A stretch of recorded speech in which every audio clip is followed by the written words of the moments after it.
Of the over 100,000 kidney transplant candidates on the list in the United States, only 6,000 receive a kidney from a living donor each year. This is according to an article, Development of the Living Donation and Kidney Transplantation Made Easy Educational Animation. Today, I'm going to persuade you to donate.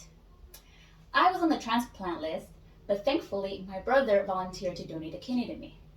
It has improved my way of life 100 times over.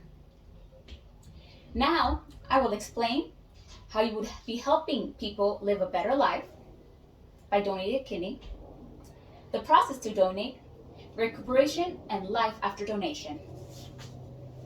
Patients on the kidney waiting list tend to have to wait 10 years before they're able to receive a transplant. This is because there are a lot of kidney patients needing a transplant and not enough kidneys to go around.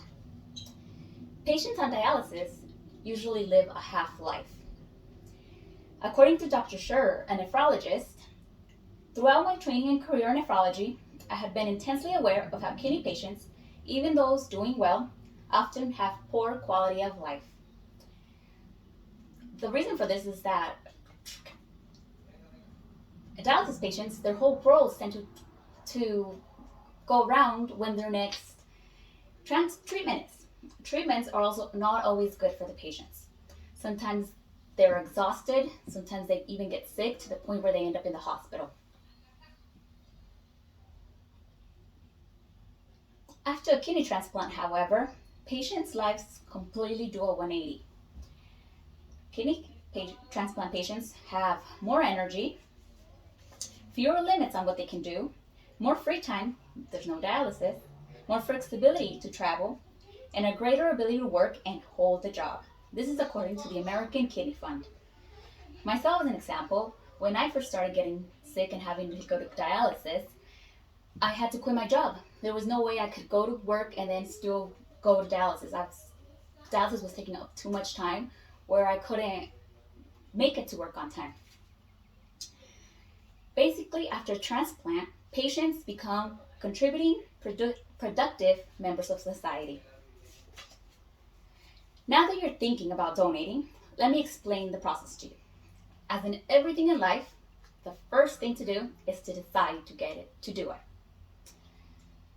If you know someone, offer to get checked to see if you're a match. If not, there are transplant clinics where you could go ask about the process of donating. There are also websites where you can sign up. One of those websites is the United States Department of Health and Social Services. After signing up, there's a lot of tests that you have to get through. There's blood work, there's x-rays, ultrasounds, echocardiograms, anything and everything under the sun that doctors think you might need to make sure that you're 100% healthy to be able to donate. My brother, for example, even had to do a genetics test to make sure that he wasn't predisposed to the same disease that I had. Potential donors must also pass a psychological evaluation. This is to make sure that you're in the right state of mind and that you're not being coerced in any way to donate. Some people are even lucky enough to have a serious medical condition diagnosed during all these tests. This is according to the 4 choices, benefits of living kidney donation, diagnosis of serious medical conditions during the living donor evaluation. Once all evaluations are passed, donor and recipient agree to a surgery date. After the surgery, both donor and recipient are in a lot of pain.